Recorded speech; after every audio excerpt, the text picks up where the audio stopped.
부르시니 나온지라 라는 제목으로 우리 말씀을 한번 생각해 보겠습니다. 어느 날 쥐들이 모여서 회의를 합니다. 우리가 이렇게 살면 얼마 안 가서 다 죽을 것 같다. 그래서 우리가 이 문제를 해결하기 위해서 꼭 이 회의에서 결정을 내려야 된다라는 그 마음을 가지고 다 모였습니다. 그들의 주제는 그겁니다. 어떻게 하면 고양이를 피할 것인가? 이 집에서 우리가 편안하게 살려면 이 고양이가 접근해 올 때에 미리 알 수 있는 방법이 있어야 된다. 그래야 고양이가 오면 우리가 그 소리를 듣던 무슨 방법이 들리면 어떻게든 피해서 도망가서 살아야 된다. 그래서 그렇게 회의를 하는 겁니다. 모여서. 그래서 이런 얘기 저런 얘기가 오고 갑니다. 아마 얘기를 다 하시니까 그죠? 이런 얘기 저런 얘기 오고 가는 거예요. 그런데 그때 한 쥐가 일어나서 딱 얘기를 합니다. 이렇게 하면 어떻겠습니까? 고양이 목에 방울을 달아봅시다. 그러니까 모든 쥐들이 정말 좋은 생각이라 아이디어라고 칭찬하고 박수를 보냅니다. 그죠? 그 고양이란 놈이 우리에게 올 때에 그 목에 방울이 있으면 움직이면 딸랑딸랑 소리가 나니까 야, 이 소리 방울 소리가 나면 고양이가 온다. 그래서 우리는 어떻게든 피할 수 있다라는 겁니다. 자, 그래서 사람이 아니지 쥐들이 다 좋아하는 거예요. 야, 정말 좋은 생각이다 하고 다 좋아하는 거예요. 자, 그런데 그때 한 늙은 쥐가 손을 들고 일어서서 얘기를 합니다. 갑자기 쥐들이 조용해지는 거예요. 왜 그랬을까요? 알잖아요. 응? 생각은 너무 좋다. 그런데 그 고양이 목에다가 누가 방울을 달 것이냐? 당신이 달 것이냐? 그렇죠? 의견을 내는 네가 달 것이냐? 제일 큰 소리로 박수친 네가 달 것이냐? 다 물어보는 거예요. 그러니까 이 쥐들이 아무 말도 못하는 겁니다. 그리고는 그냥 회의가 어떻게 될까요? 그냥 아무런 성과 없이 끝이 나버린 거예요. 자, 우리가 살아가는 삶도 이렇지는 않습니까? 그죠? 공중심리에 의해서 막 이리 휙 몰려가고 저리 휙 몰려가고 그리고 검증되지 않는 얘기들도 하고 때로는 부부끼리도 어떻습니까? 누군가를 이렇게 막 비난하고 욕할 때도 아무 이유 없이 그냥 그렇게 우리가 서로 맞장구 치면서 아내는 남편의 기분을 맞춰주려고 남편은 아내의 기분을 맞춰주려고 그렇게 맞장구 치면서 우리가 그렇게 허황되고 허상을 쫓아가는 그런 우리의 모습들 아닙니까? 지난주에 얘기했잖아요. 그죠? 반대편에 보이는 집이 너무 화려하고 아름답고 금빛으로 찬란하니까 그걸 부러워했는데 가보니까 그냥 일반 유리창이 있는 그러한 우리의 삶을 살아가고 있지는 않는지 우리가 한번 볼 수 있기를 원합니다. 성도의 삶은 어때야 됩니까? 말과 행함이 있는 삶이 되어야 됩니다. 그렇죠? 믿음이 정말 중요합니다. 그러나 그 믿음 안에 또 중요한 게 뭐겠습니까? 행동입니다. 그러기에 우리가 말과 행함이 있는 삶을 살아가면서 정말 주님을 붙잡고 주님이 나에게 보여주셨던 그 길, 주님이 가신 이 십자가의 길을 우리도 그저 말만 하지 말고 행동으로 그렇게 걸어갈 수 있는 그런 삶이 되면 참 좋겠습니다. 자, 오늘 말씀을 한번 보시기 바랍니다. 많은 무리가 예수님이 하신 큰 일을 듣고 예수님께 나옵니다. 자, 그런데 그 속에서 귀신들이 소리칩니다. 당신은 하나님의 아들입니다. 라고 소리칩니다. 그런 그들에게 예수님께서 잠잠하라 라고 경고하십니다. 자, 그리고 예수님은 자기가 원하는 사람들을 부르시고 제자로 세우십니다. 그리고 그들에게 전도의 사명과 귀신을 내쫓는 권능을 주셨다라고 말씀하고 있습니다. 자, 우리도 부르심 안에 살아가는 삶입니다. 그러면 우리는 어떻게 살아야 되는지 한번 말씀을 통해서 볼 수 있기를 원합니다. 자, 첫 번째는 예수님을 따라오는 사람들의 목적이 있습니다. 즉 예수님을 따라오는 사람들이 분명히 목적을 가지고 따라오고 있다라는 것입니다. 7절에서 10절입니다. 예수께서 제자들과 함께 바다로 물러가시니 갈릴리에서 큰 무리가 따르며 유대와 예루살렘과 이두메와 요단강 건너편과 또 두로와 시돈 근처에서 많은 무리가 그가 하신 큰 일을 듣고 나오는지라. 예수께서 무리가 에워싸 미는 것을 피하기 위하여 작은 배를 대기하도록 제자들에게 명하셨으니 이는 많은 사람을 고치셨으므로 병으로 고생하는 자들이 예수를 만지고자 하여 몰려왔음이더라 라고 말씀합니다. 자, 예수님께서 바닷가로 내려가신 갈릴리 그 바다로 가신 이유가 있습니다. 앞절에 보면 나와 있잖아요. 안식일에 손 마른 사람을 예수님이 고쳐줍니다. 그래서 그 안식일에 예수님께서 행하신 그 일로 인해서 바리새인과 헤롯 당원들이 어떻게 합니까? 예수를 어떻게 하면 죽일까? 라고 의논을 하였다라고 성경은 6절에 말씀합니다. 그래서 예수님은 그들의 악함을 아시고 그곳을 피해서 이렇게 이 바닷가로 물러나셨다라고 오늘 성경은 말씀합니다. 자, 그런데 오늘 성경에서 보여주듯이 예수님은 이렇게 물러나십니다. 그런데 사람들이 어떻게 합니까? 가만두지 않는 거예요. 예수님께 찾아오는 그들의 모습을 보여줍니다. 그래서 오늘 성경에 보면 이렇게 기록합니다. 유대, 예루살렘, 이두메.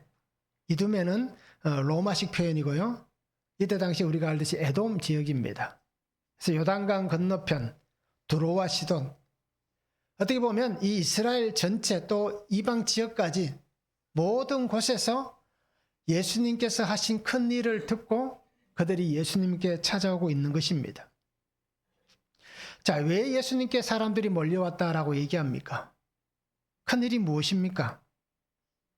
우리가 다 알고 있는 큰 일입니다. 그죠?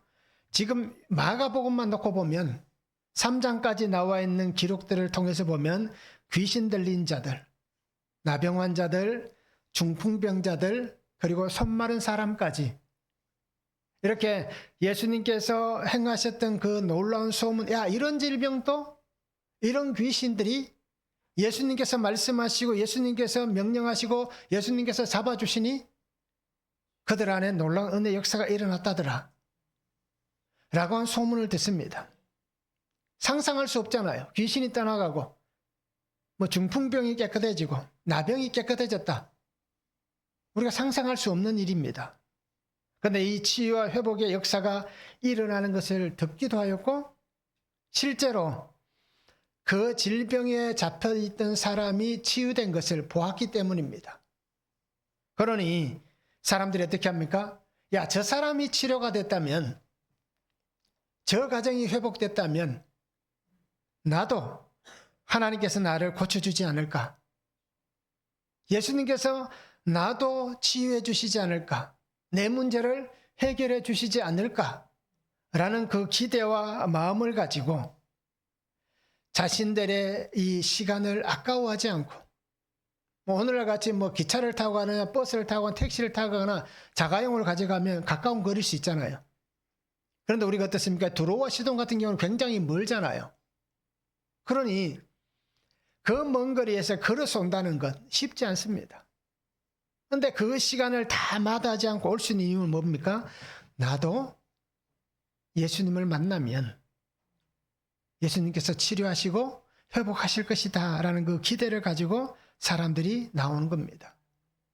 이렇듯 분명한 목적을 가지고 오늘 그들이 나왔습니다. 또 예수님께서 하신 말씀 중에 보면 요한복음 6장 24절에서 26절에 보면 무리가 거기에 예수도 안 계시고 제자들도 없음을 보고 곧 배들을 타고 예수를 찾으러 가브나움으로 가서 바다 건너편에서 만나 랍비여 언제 여기 오셨나이까 하니 예수께서 대답하여 이르시되 내가 진실로 진실로 너희에게 이르노니 너희가 나를 찾는 것은 표적을 본 까닭이 아니요 떡을 먹고 배부른 까닭이로다. 이것은 오병이어 사건 이후에 예수님을 찾아온 사람들에게 예수님이 하신 말씀이에요. 그냥 육신의 어떤 평안함, 먹고 사는 문제를 해결받기 위해서 그렇게 예수님을 찾아왔다라고 얘기하는 거예요. 실제로 우리도 그렇잖아요. 그래서 우리가 예배하고 예수님을 찾는 영적인 부분을 위해서 또 하나님 나라 복음을 위해서라고 하고는 있지만 우리 속에 많은 부분은 뭡니까? 우리가 살아가는 이 육신의 삶이 조금 더 편안하고, 조금 더 안락하고, 조금 더 풍요롭고, 조금 더 건강하게 문제없이 살고 싶은 마음이 우리에게 99.99% 있지 않습니까? 그렇잖아요. 하나님의 복음을 위한 것은 정말 조금밖에 없을 거예요. 자, 이렇듯 예수님의 말씀이 어떻게 보면 오늘 우리에게 하시는 말씀과 똑같은 겁니다. 표적을 본 까닭이 아니라 떡을 먹고 배부른 까닭이다.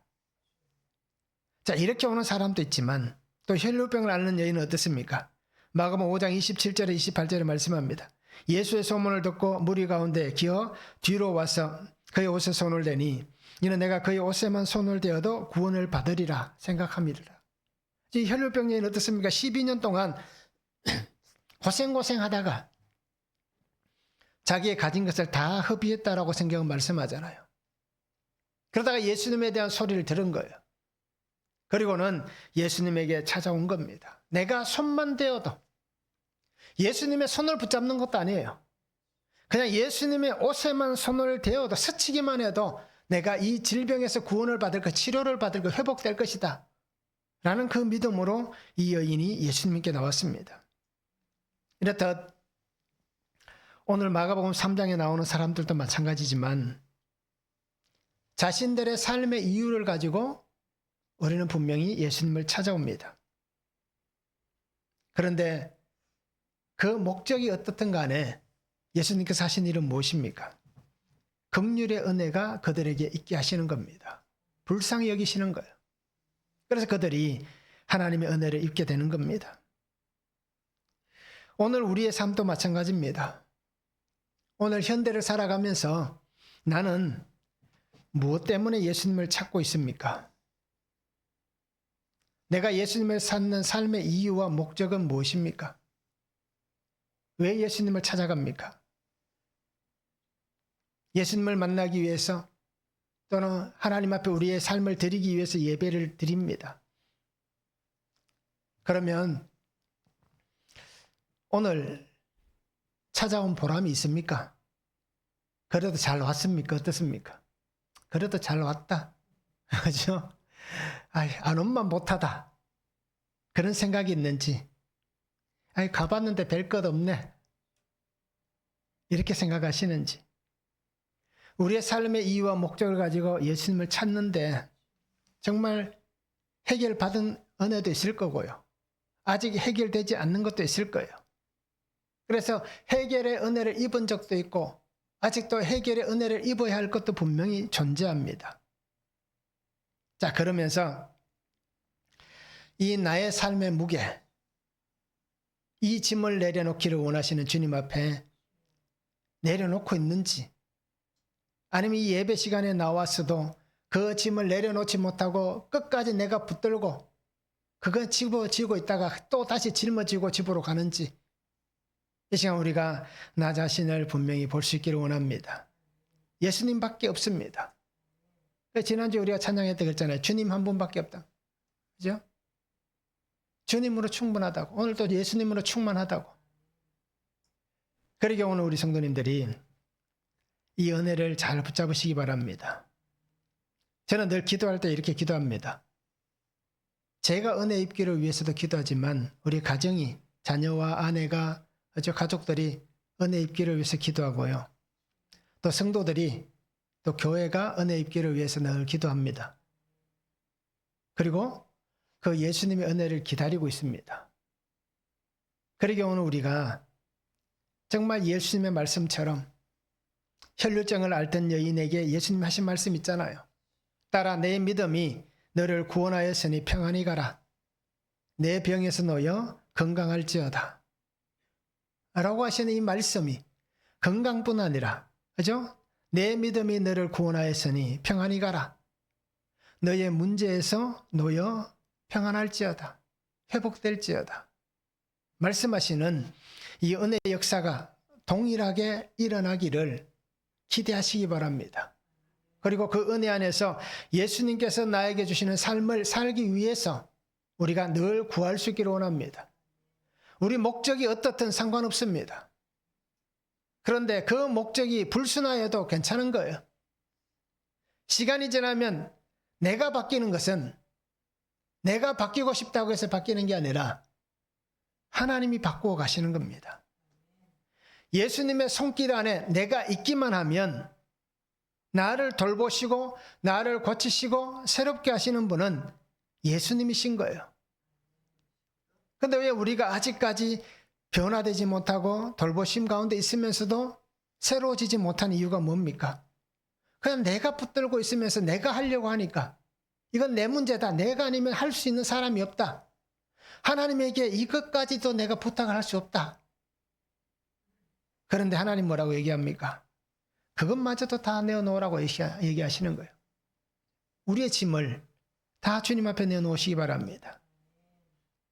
그러면서 구속의 말씀이 들리도록 구속사의 말씀을 들을 수 있도록 기도하시고요. 그리고 들은 말씀대로 순종하며 살아가는 삶이 되도록 우리가 우리의 삶을 드릴 수 있으면 참 좋겠습니다. 요한복음 6장 68절에서 69절에 이런 말씀이 있습니다. 시몬 베드로가 대답하되 주여 영생의 말씀이 주께 있사오니 우리가 누구에게로 가오리이까? 우리가 주는 하나님의 거룩하신 자이신 줄 믿고 알아사옵나이다 라고 고백합니다. 모든 사람이 얘기하고 떠나가잖아. 이 돈은 너무 어렵다.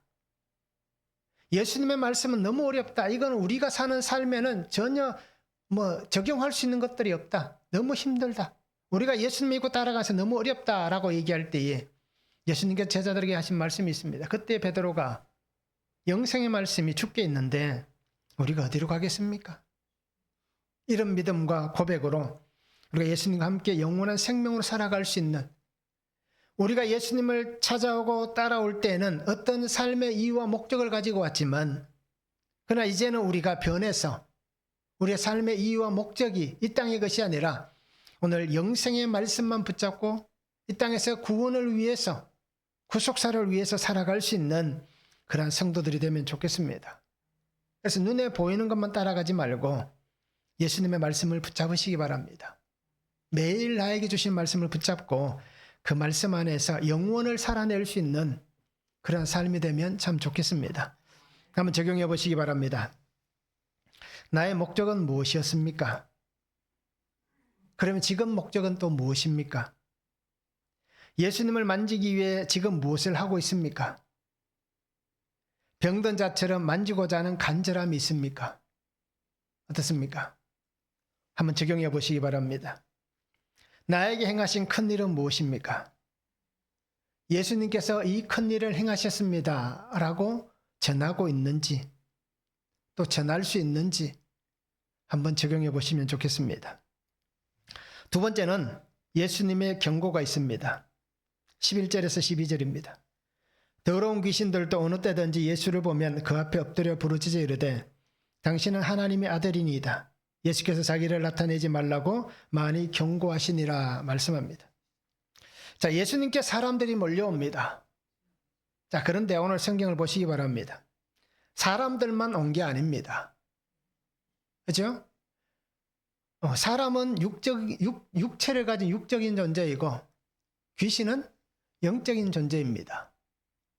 그런데 이 영적인 존재인 귀신들이 그냥 자기들끼리 떠돌아다니다가 예수님께 온 게 아니라 사람들 속에 같이 왔다라고 얘기하는 거예요. 그러니까 오늘 온 사람들 중에 보면 질병으로 인해서 온 사람들도 있고 귀신 들려온 사람들도 있고 좀 문제가 있어서 온 사람들도 있다는 얘기. 그러니까 영적인 문제를 가지고 육체적인 문제를 가지고 온 사람들이 다 함께 그 자리에 있었다는 얘기입니다.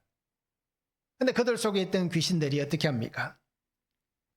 예수님을 보면서 엎드려서 부르짖습니다.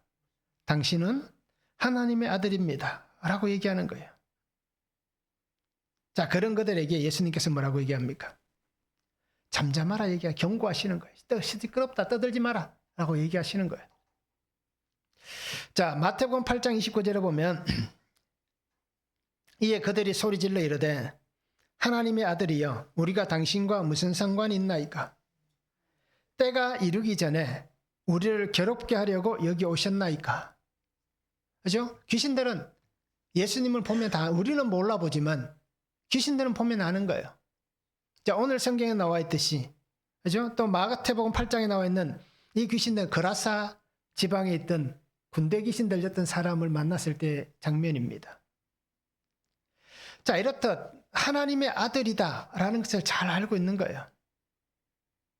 그런데 왜 예수님께서 저분이 하나님의 아들입니다라고 나타내지는 게 예수님의 사역에 있어서 어떨까요?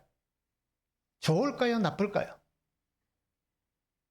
오늘 예수님은 분명한 이유를 가지고 경고를 하십니다. 아직 때가 이르지 않았다라는 거예요. 자신이 메시아다라는 것이 밝혀질 때가 아직 이르지 않았기 때문에 예수님께서 경고하시고 있는 것입니다.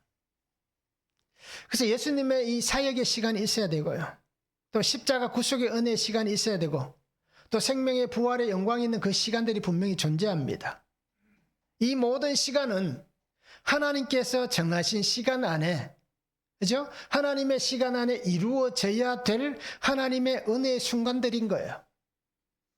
그러니까 하나님께서 계획하신 대로 이렇게 하나씩 하나씩 풀어가는 거예요.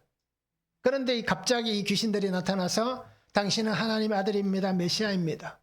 라고 얘기하니까 아직까지는 보여지지 않아야 될 부분들이 나타나게 되기 때문에 예수님께서 그것을 경고하시고 있는 것입니다. 하나님의 때에, 하나님의 시간에 이루어져야 할 일들이기 때문인 것입니다.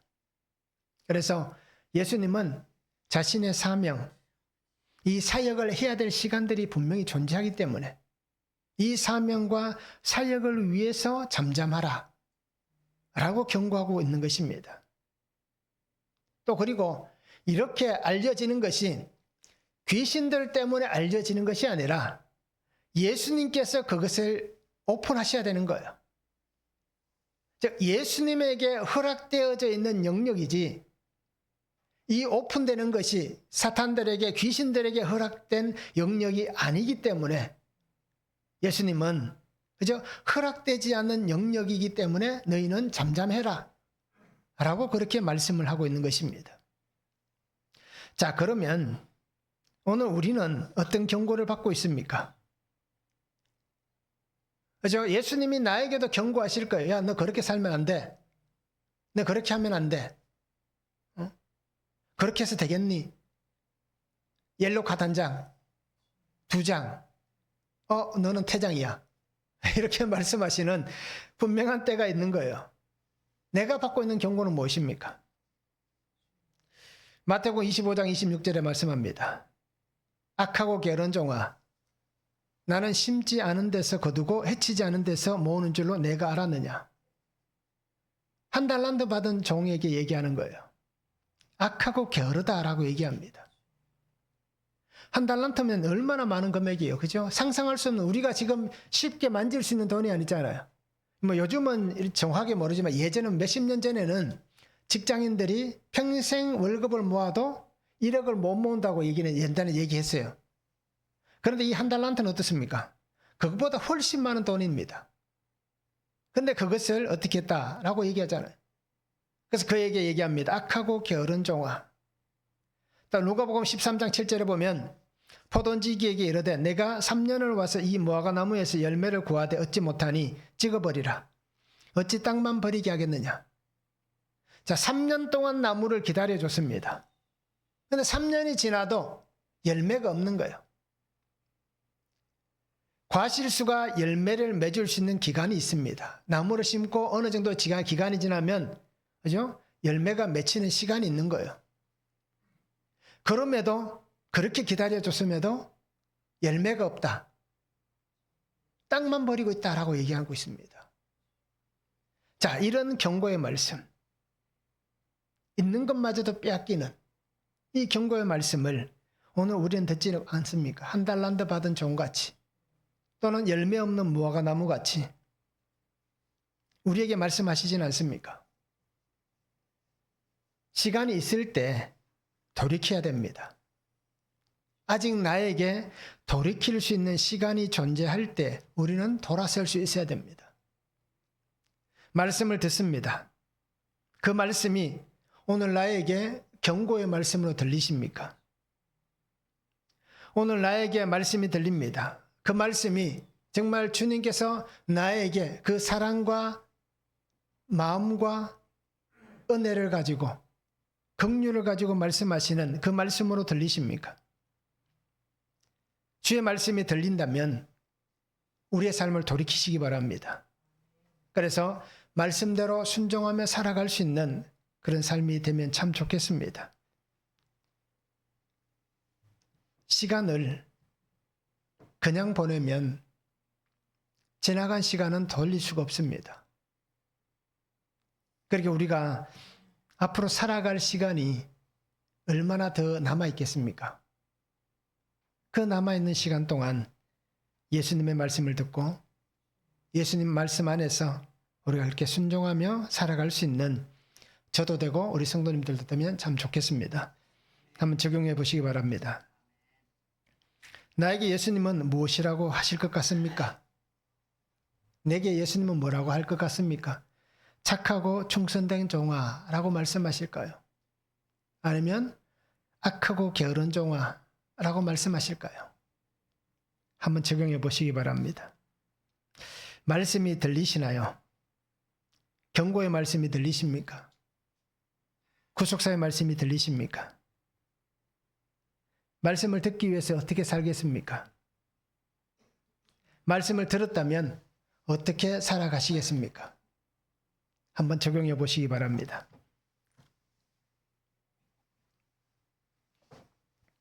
세 번째는 예수님의 부르심에 끝까지 사명의 삶을 살아야 됩니다. 13절에서 19절입니다.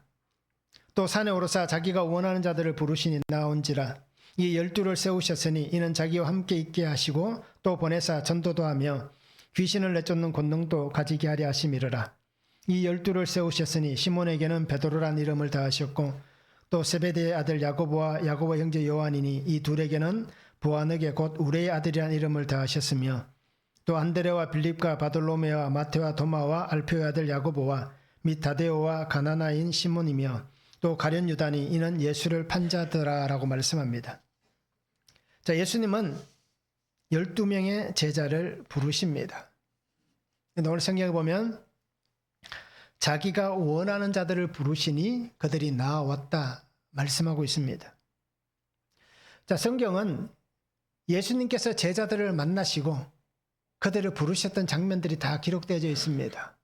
그래서 나를 따라오라 라고 말씀하실 때 어떻게 합니까? 그들이 예수님을 따라가는 거예요. 그들의 삶의 자리에 찾아오셔서 그들의 삶의 자리에서 그들을 만나주셨고 그들에게 사명을 주신 겁니다. 그리고는 그 사명으로 부르실 때 그들이 주저하지 않고 어떻게 합니까? 망설임 없이 그들은 예수님을 따라 나섰습니다. 우리가 보면 야 너무 사람들이 어떻습니까? 그렇게 얘기할 수 있을 거예요. 너무 어떻게 보면 자기의 어떤 삶에 대한 어떻게 보면 가족에 대한 그죠? 책임이 없는 그런 행동이지 않느냐라고 말할 수도 있을 거예요. 실제로 그랬잖아요. 가족을 다 버리고 그렇게 예수님을 따라갔기 때문에. 자, 그런데 그들에게는 어떻습니까? 주님이 자신들을 부르시는 것이 그죠? 그 삶의 자리에서 주님과 함께 사는 것이 더 귀한 삶이다 라고 여겨졌기 때문에 세상의 것이 아니라 하늘의 것을 따라서 그들이 과감하게 망설임 없이 자기의 삶의 자리를 떠날 수가 있었다라는 것입니다. 자, 그래서 예수님은 그들을 부르셨습니다. 자, 그런데 오늘 성경에 보면 12명의 제자들을 세우셔서 그들에게 자기와 함께 있게 하시고 전도하게 하시고 귀신을 내쫓는 권능도 가지게 하셨다 말씀합니다. 그리고 12명의 이름이 차례대로 등장을 하고 있습니다. 자, 오늘 성경에는 기록되어져 있지 않지만 예수님께서 제자들을 세우실 때 어떻게 하셨는지 성경은 말씀을 합니다. 누가복음 6장 12절에서 13절에 보면 이때 예수께서 기도하시러 산으로 가서 밤이 새도록 하나님께 기도하시고 밝음에 그 제자들을 부르사 그 중에서 12를 택하여 사도라 칭하셨으니 밤새도록 어떻게 하셨다? 기도하셨다라고 말씀합니다.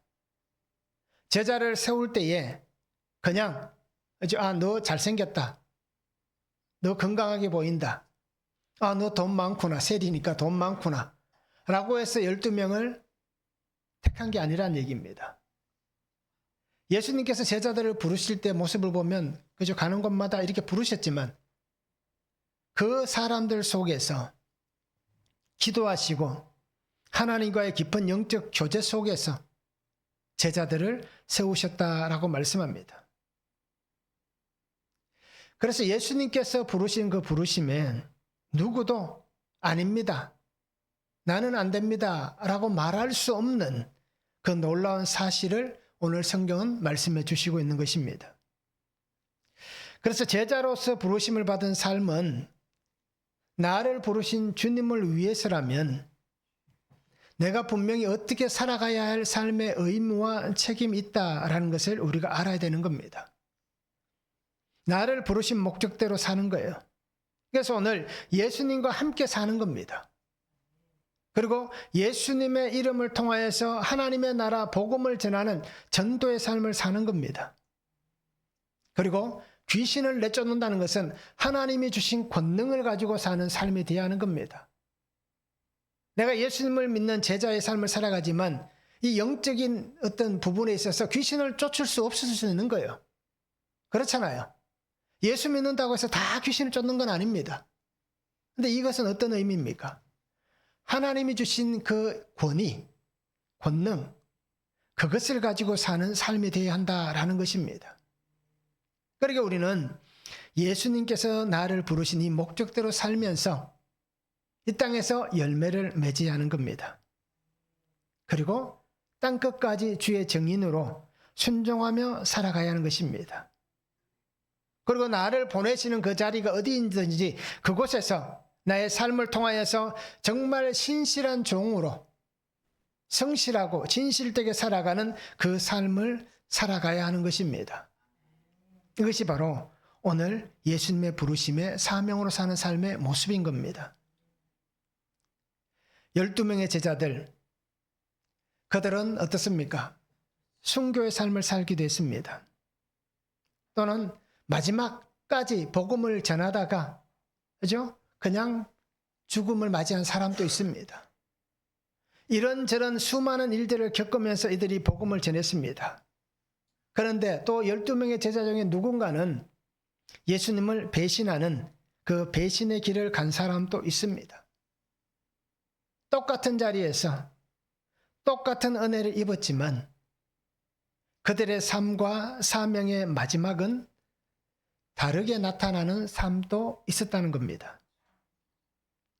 그러니 오늘 우리도 한번 잘 생각해 보시기 바랍니다. 똑같은 은혜를 믿고 똑같은 자리에서 똑같이 살아가지만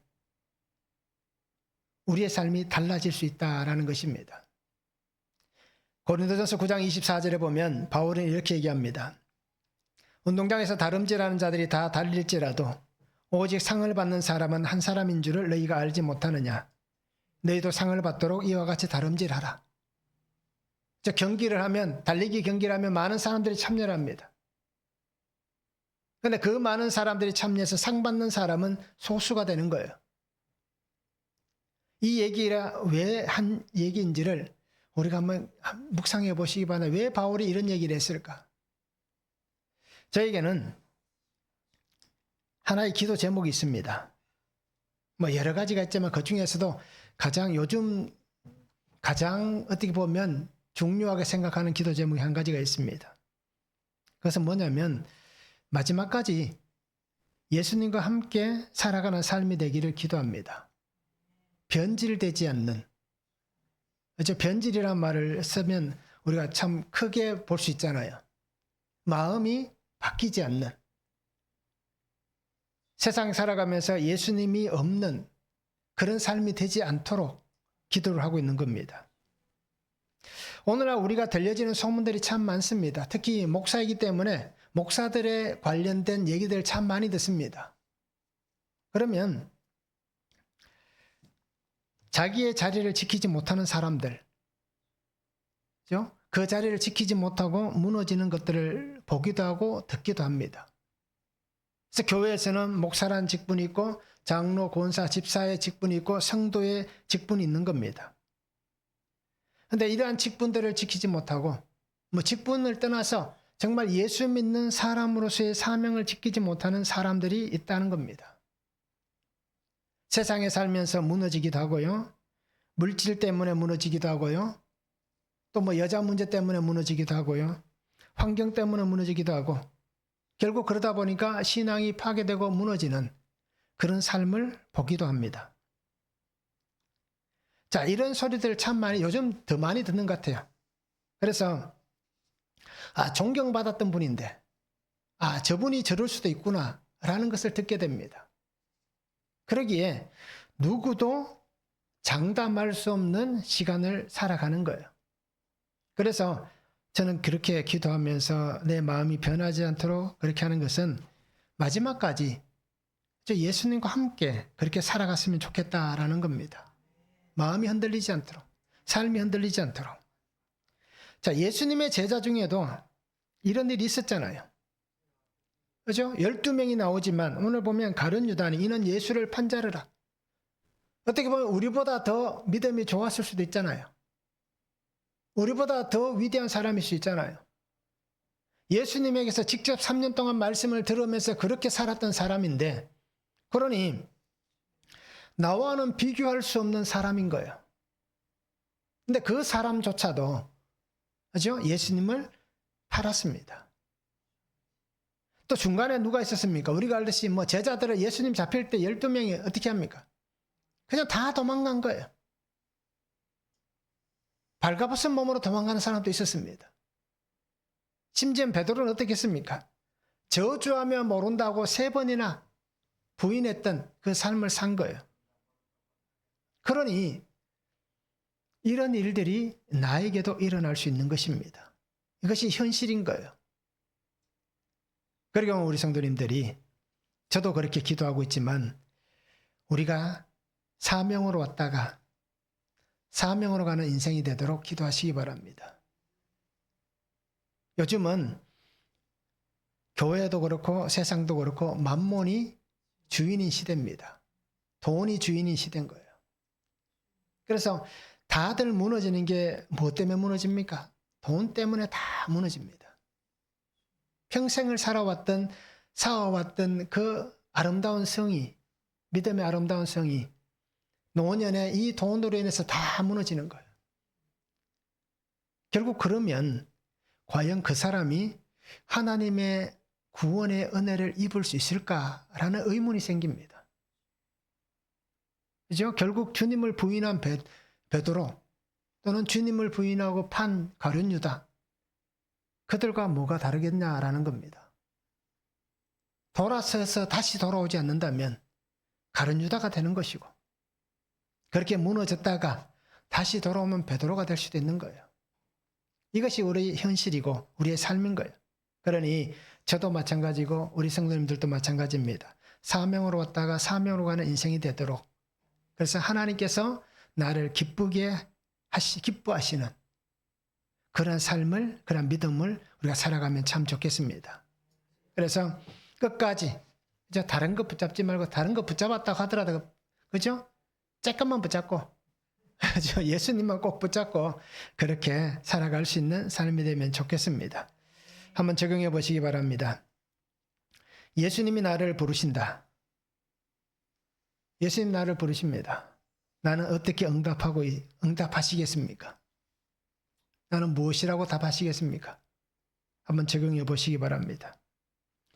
마지막까지 나에게 주신 사명이 있습니다. 이 사명대로 살다가 마음과 삶이 변질되지 않는 온전한 열매를 드리는 믿음으로 살아가시겠습니까? 어떻습니까? 한번 적용해 보시면 좋겠습니다. 나를 부르신 나의 예수님과 함께 사명으로 살아갈 수 있는 성도가 되면 좋겠습니다. 세상을 따라가는 삶이 아니라 마지막 하나님의 품에 안기는 그날까지, 그죠? 마지막 품에 안기는 그날까지입니다. 죽음 이후까지인 거예요. 그때까지 사명으로 우리가 살아갈 수 있기를 바랍니다. 그래서 잘했다고 칭찬할 수 있는, 그리고 우리도 하나님 앞에 그렇게, 제가 참 좋아하는 얘기지만 우리도 하나님 앞에 그렇게 고백할 수 있는, 하나님 그것도 잘 살았지 않습니까? 라고 얘기할 수 있는, 그래서 잘했다, 착하고 충성된 종아 라고 하시는 이 은혜의 말씀을 들을 수 있는 그런 삶이 되기를 원합니다. 그래서 그 은혜 안에서 주님께서 우리에게 주실 그 은혜를 입고 살아가는 성도들 되실 길을 주님의 이름으로 축복합니다. 사랑의 아버지 하나님, 오늘도 우리에게 주신 말씀을 바라봅니다. 그 은혜 안에 살아갑니다. 그 말씀 안에 살아갑니다. 우리를 부르시고 하나님의 은혜 안에 살게 하십니다. 그러기에 아버지 하나님, 나를 부르신 주의 은혜 안에 살아가며 하나님의 품에 안기는 그날까지 사명으로 왔다가 사명으로 가는 인생 되게 하시고 잘했다, 수고했다 칭찬하시는 예수님의 그 음성을 들으며 아버지의 품 안에서 영원한 삶을 살아갈 수 있는 우리의 삶이 되도록 축복하여 주시고 우리의 믿음이 되도록 아버지 하나님 축복하여 주시옵소서. 그래서 허탄한 것에 마음 빼앗기지 않게 하시고 항상 주님과 함께 이 십자가의 길을 걸어가며 구속사의 삶을 살아가면서 예수 그리스도 안에서 주시는 그 평안과 참된 기쁨을 날마다 누리고 이 시대를 본받지 않고 하나님 기뻐하시는 거룩한 자의 아름다운 삶을 살아내는 귀한 성도들 되도록 아버지 하나님 축복하여 주시옵소서. 감사를 드리며 예수 그리스도 이름으로 기도하옵나이다. 아멘.